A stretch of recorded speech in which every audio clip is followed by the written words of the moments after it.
સહિત રાજ્યભરની હોસ્પિટલોમાં સગર્ભાને તેમજ માતાને લઈ આવવા માટેની ખિલખિલાટ વાનનો ઉપયોગ થાય છે।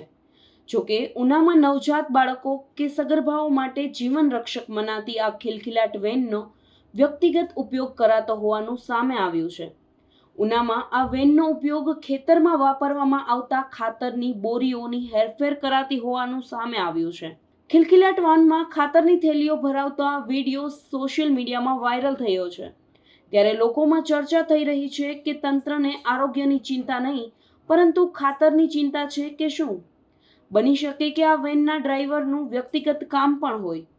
લોકો સવાલ ઉઠાવી રહ્યા છે કે આરોગ્ય અને પરિવહન વિભાગ દ્વારા આપવામાં આવેલી આ વેન